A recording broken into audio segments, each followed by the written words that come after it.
Slava Isusu Christu.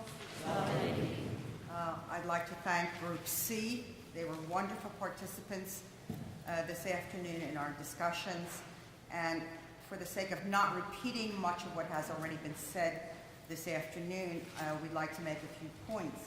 One of the things that came up rather consistently in terms of our own education and what we do as Ukrainian Catholics is that we would like to see our homilies relevant to our everyday needs. In other words, let us take back a lesson for the week that we can live, that's practical, and that we can pass on to our neighbors. Also, maybe a saint of the week. I think some of us are rather deficient in the lives of the saints. It was a culture we grew up with, but I think that's kind of gone by the wayside in a lot of the churches, not only in the Ukrainian Catholic Church. So maybe a saint of the week, give us examples of men and women who have lived their faith and who would be good examples, not only to us, but also to our children. Fostering, I know this has been said, fostering a welcoming and joyful spirit in our parishes, in welcoming people who are new faces in our churches, but also perhaps having a welcome packet that would tell us about the present parish, but also about our Ukrainian Catholic faith and our Byzantine rite. And this would be very handy. You would hand people the packet and maybe ask them to get back in touch with you if they would need more information. To preserve and honor our Ukrainian Catholic tradition while inviting others to participate in what we know and what we do. We felt that was very important.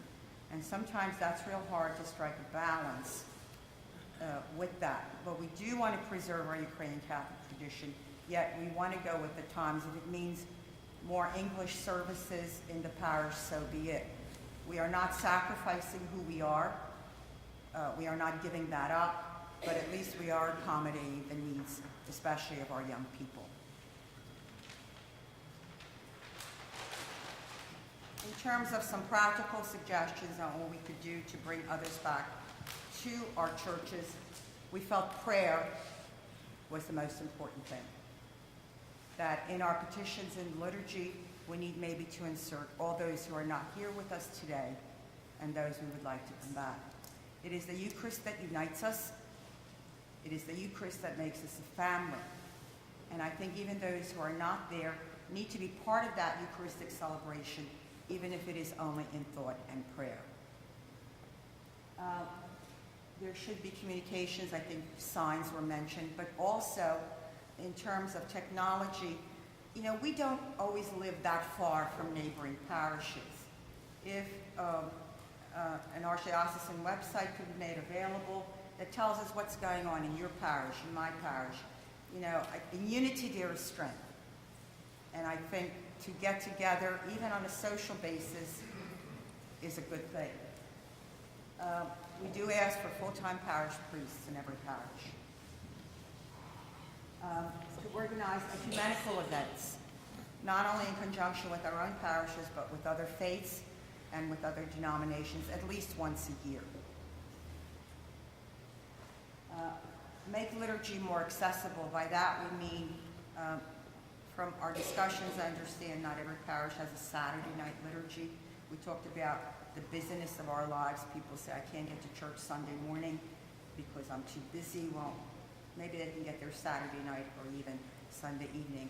We realize that is very difficult with the shortage of priests, but sometimes maybe once a month something could be done to accommodate and make things accessible for all of our people. One thing we thought of was a homecoming for each parish. In the fall, you have homecomings of all schools. There is a homecoming game, there are activities, dances, whatever. We need a homecoming for our parishes. Even a postcard to say we miss you.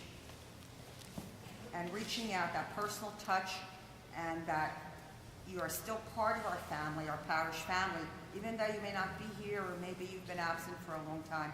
We felt that was really important.